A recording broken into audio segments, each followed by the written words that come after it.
राहुल जी, आपको शामिल कर लेती हूं। मसला है इलेक्टोरल बॉन्ड का विपक्ष के पास, और क्या ये बड़ा मसला है जिसको उठाया जाना चाहिए 2024 के चुनाव में विपक्ष के जरिए से, विपक्ष के माध्यम से? बड़ा है, बहुत गंभीर है और लोकतंत्र के भविष्य की दृष्टि से तो बहुत ही ज्यादा महत्वपूर्ण है और केंद्रीय महत्व का है। और ये बात सही है, मैं नहीं जानता कि ये एक सर्वेक्षण कराया जाए कि हमारे जो बड़े चैनल हैं, आप तो इस पर बहस कर भी रही हैं, लेकिन इतने दिनों से मैं जो देख रहा हूं तो बड़े चैनलों में कितने ने इस पर प्राइम टाइम बहसें की हैं, इसके सारे आयामों को सामने लाने की कोशिश की है। मुझे नहीं मालूम, मुझे लगता नहीं कि वो ज्यादा हुई है। तो बोफोर्स के मामले में आपको ध्यान होगा कि एक दो तीन अखबारों ने पूरी तरह से अपनी सारी ताकत झोंक दी थी उसमें और उसको बना दिया गया था मुद्दा। उस समय सोशल मीडिया नहीं था, इतना बटा हुआ मीडिया नहीं था।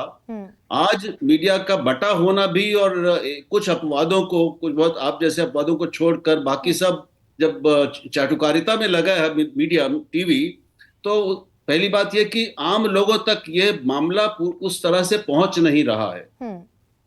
दूसरी चीज, ये मामला बहुत जटिल है। विपक्ष की एक समस्या यह भी है कि जैसे आपने खुद भी गिनाया कि इसमें केवल बीजेपी तो अकेली नहीं है जिसको पैसा मिला है। लगभग हर बड़ी पार्टी को मिला है और जो पार्टी राज्यों में सत्ता में है उसको वहां पर काफी पैसा मिला है। टीएमसी को बहुत ज्यादा मिला है, उसके बाद सबसे ज्यादा कांग्रेस को मिला है, टीएमसी को मिला है, बीआरएस को मिला है, बहुत सारी ये सबको मिला है। तो सबकी, जिसको हम हिंदी में कहते हैं, थोड़ी सबकी नस दबती है। उनके लिए आसान नहीं है कि अकेले बीजेपी को उसके लिए दोष देना।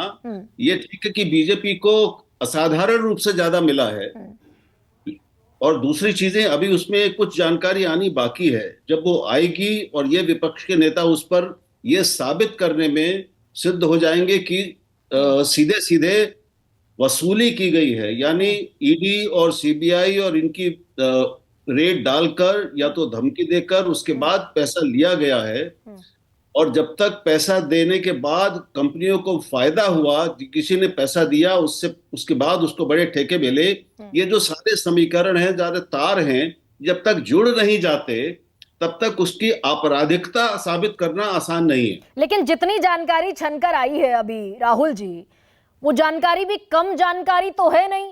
वो भले ही टीएमसी हो, इसके अलावा बीआरएस का आपने जिक्र किया, कांग्रेस पार्टी हो या बीजेपी हो, जितनी जानकारियां आई उससे ये तो तकरीबन दिखता है सामने कि आज इलेक्टोरल बॉन्ड खरीदे, कल कोई कॉन्ट्रैक्ट मिल गया, आज ईडी सीबीआई का छापा हुआ, कल इलेक्टोरल बॉन्ड खरीद लिए। तो ये तो विपक्ष का काम है ना कि विपक्ष उठाए, इस मुद्दे को लेकर जाए। पहली बात तो ये बात इनको, विपक्ष को खूब फैलानी चाहिए कि सुप्रीम कोर्ट ने इसको अवैध, इस पूरी योजना को अवैध और असंवैधानिक करार दिया, और उसने जो टिप्पणियां की हैं थोड़ा उसका ही विस्तार कर दें और व्याख्या कर दें तो लोगों की समझ में आएगा कि ये कितना गलत था। और इससे जो उम्मीद जताई गई थी, जिसके लिए ये कानून बनाया गया था, ये पूरी योजना बनाई गई थी कि इससे चुनावी फंडिंग में सफाई आएगी, ब्लैक मनी और कैश का इस्तेमाल कम होगा, वो नहीं हुआ है। कहीं कोई सफाई नहीं आई है, लेकिन पार्टियों को और बड़ी पार्टियों को जो सत्ता में जहां जहां है उनको खूब पैसा कमाने का एक जरिया मिल गया है। तो इस पर ये बहुत ही गंभीर मसला है। मैं बार बार कह रहा हूं, ये लोकतंत्र के हमारे भविष्य से सीधे जुड़ा हुआ मुद्दा है, लेकिन इस पर जब खुलकर बहस होगी, लंबी बहस होगी, उसके सारे आयाम सामने आएंगे, तब ये चुनावी मुद्दा बन सकेगा।